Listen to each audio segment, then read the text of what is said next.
नमस्कार दोस्तों, एक बार फिर से स्वागत है आपका हमारे चैनल पर। दोस्तों, ये साइंस का भाग 4 है और ये काफ़ी मोस्ट इम्पॉर्टेंट क्वेश्चन जो हैं मैं छांट के लाया हूँ आपके लिए। तो चलिए शुरू करते हैं हमारा ये आज का वीडियो। पहला प्रश्न कह रहा है कि एल्युमिनियम 3+ का इलेक्ट्रॉनिक विन्यास है। तो हमें दोस्तों इसका इलेक्ट्रॉनिक विन्यास बताना है कि क्या होगा। तो इसके लिए हमें पहले इलेक्ट्रॉनिक विन्यास निकालने के लिए हमको एल्युमिनियम का परमाणु क्रमांक पहले पता होना चाहिए। तो एल्युमिनियम का जो परमाणु क्रमांक होता है वो होता है 13। और चूंकि इसमें जो है ये 3+ हैं, इसका मतलब ये है कि ये 3 इलेक्ट्रॉन जो हैं वाहक कक्षा के ये त्याग चुका है, यानी कि अब इसके पास 10 ही इलेक्ट्रॉन हैं। तो ये 10 का जो है हम इलेक्ट्रॉनिक विन्यास कर देंगे, वो हो जाएगा 2 और 8, यानी विकल्प नंबर जो बी है वो सही हो जाएगा इस प्रश्न के लिए।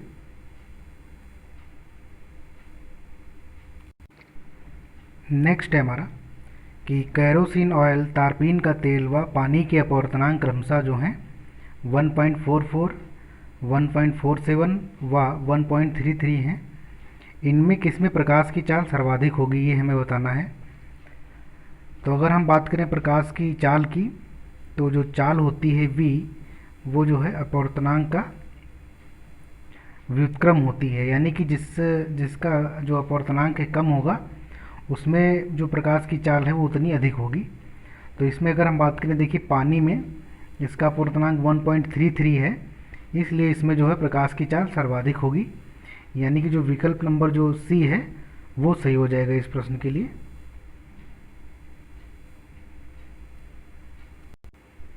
नेक्स्ट प्रश्न है हमारा, यदि सूर्य से पौधों को उपलब्ध होने वाली ऊर्जा 20,000 जूल हो तो खाद्य श्रृंखला पौधा हिरण शेर को उपलब्ध ऊर्जा होगी, ये हमें बताना है।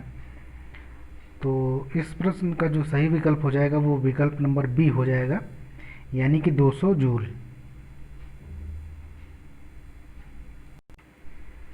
नेक्स्ट प्रश्न है हमारा कि ये कुछ प्रतिरोध दिए गए हैं 1.5, 0.05 और 0.25 ओम के जो हैं ये प्रतिरोध जो हैं, वो कह रहा है कि श्रेणी क्रम में जुड़े हों तो इनका तुल्य प्रतिरोध क्या होगा, ये हमें बताना है।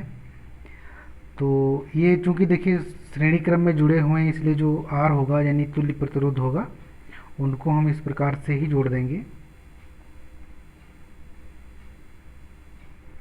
तो ये जो तुल्य प्रतिरोध इनका आ जाएगा वो आ जाएगा विकल्प नंबर ए आ जाएगा, यानी कि 1.80 ओम। हमारा नेक्स्ट क्वेश्चन है कि जब वायुमंडलीय दाब 76 सेंटीमीटर पारे के तल के बराबर होता है तो पानी किस तापक्रम पर उबलता है, ये हमें बताना है। तो जब वायुमंडलीय दाब 76 सेंटीमीटर पारे के तल पर होता है तो जो हमारा तापक्रम जब है पानी का उबलने वाला वो है 100 डिग्री सेल्सियस, यानी विकल्प नंबर बी है वो सही है। नेक्स्ट है हमारा क्वेश्चन कि इस स्फिग्नोमैनोमीटर से रक्त दाब नापा जाता है। एक स्वस्थ मनुष्य का रक्त दाब होना चाहिए, क्या होना चाहिए? तो उसके लिए जो हमारा सही विकल्प है वो है विकल्प नंबर बी, यानी कि 120/80 mmHg। ये जो है एक स्वस्थ मनुष्य का जो है रक्तदाब ये होता है, यानी विकल्प बी एकदम सही है। हमारा नेक्स्ट प्रश्न है कि गति करते हुए तीर पर लगने वाला बल और वायु के कारण होते हैं। ये फिल इन द ब्लैंक्स हैं, यहाँ पर हमको बताना है कि क्या होगा। तो इसके लिए हमारा जो सही विकल्प हो जाएगा वो हो जाएगा विकल्प नंबर बी, यानी कि गुरुत्व और घर्षण। यानी गति करते हुए तीर पर लगने वाला बल गुरुत्व और वायु के घर्षण के कारण होते हैं, ये हो जाएगा सही। नेक्स्ट है दोस्तों हमारा कि पृथ्वी पर अलवणीय जल का प्रतिशत है।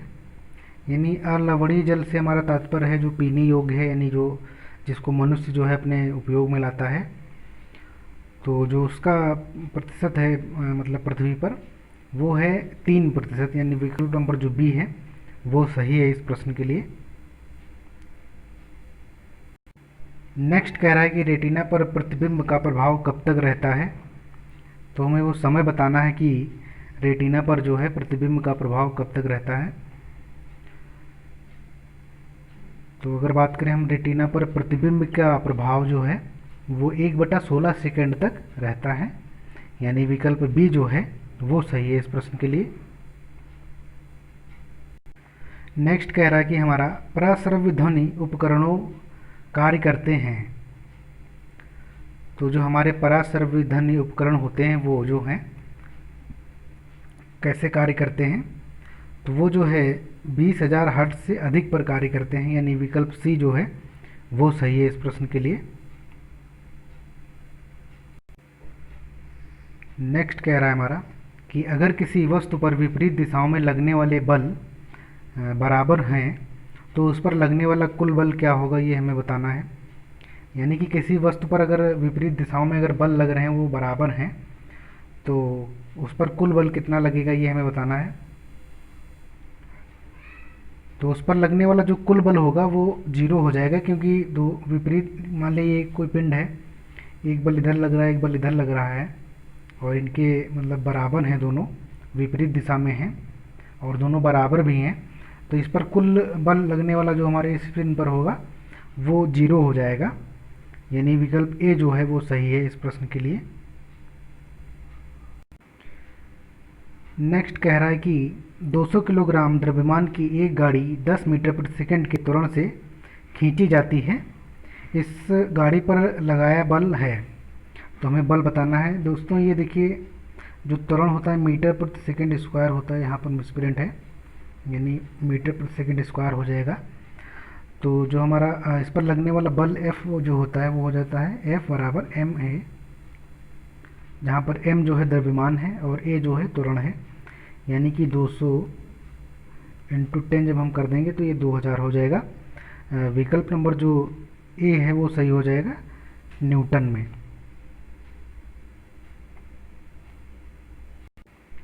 नेक्स्ट कह रहा है कि कोई विलयन लाल लिटमस को नीला कर देता है, इसका पीएच क्या होगा ये हमें बताना है। दोस्तों अगर कोई विलयन है वो लाल लिटमस को नीला कर देता है तो वो क्षारीय होगा विलयन, और जो क्षारीय विलयन होते हैं उनका जो पीएच होता है वो 7 से अधिक होता है, यानी कि विकल्प नंबर जो डी है वो सही है इस प्रश्न के लिए। ये देखिए क्योंकि हमारी जो पीएच स्केल होती है वो होती है 7 जो होता है उदासीन रहता है और 7 के इधर जो रहते हैं वो रहते हैं क्षारीय यानी बेस, और 7 के पहले वाले रहते हैं एसिड यानी कि अम्ल।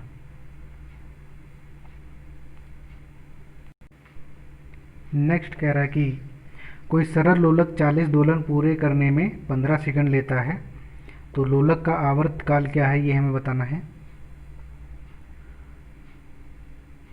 तो दोस्तों अगर कोई लोलक है वो 40 दोलन पूरे करने में 15 सेकंड का समय लेता है, तो जो एक दोलन का जो समय होगा उसका वो हो जाएगा क्या 15/40,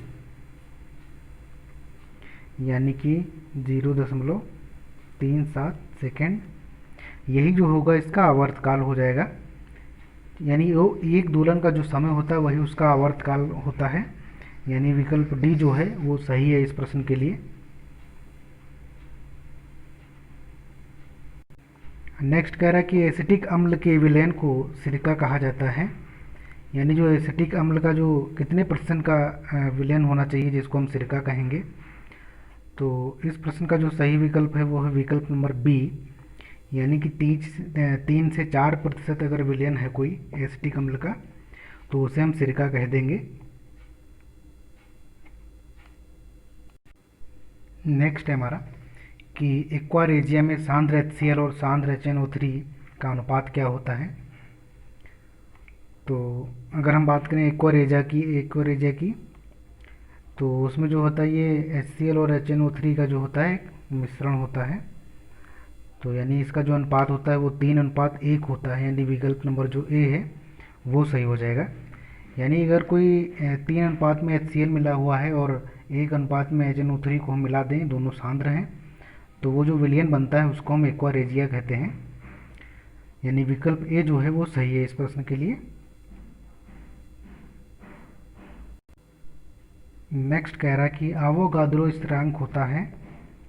तो दोस्तों में बताना है जो आवोगाद्रो स्थिरांक होता है उसका क्या मान होता है। तो अगर हम बात करें आवोगाद्रो स्थिरांक की तो वो उसका मान होता है विकल्प नंबर बी, यानी कि 6.22 इंटू 10⁻23। नेक्स्ट है हमारा कि किसी मनुष्य का भार पृथ्वी पर 60 न्यूटन है, तब चंद्रमा पर उसका भार क्या होगा, ये हमें बताना है। तो अगर हम बात करें चंद्रमा पर की, तो चंद्रमा पर जो है वो चूंकि जी का मान जो है वो पृथ्वी के मान का जो है वो 1/6 होता है, तो जो भार हो जाएगा वो हमारा 6 न्यूटन हो जाएगा, यानी विकल्प नंबर जो ए है वो एकदम सही हो जाएगा इस प्रश्न के लिए। तो दोस्तों ये थे हमारे कुछ आज के प्रश्न, आपको कैसे लगे हमें ज़रूर बताएं। वीडियो अगर पसंद आया है तो उसको लाइक करें व अपने दोस्तों के साथ शेयर करें। वीडियो देखने के लिए धन्यवाद।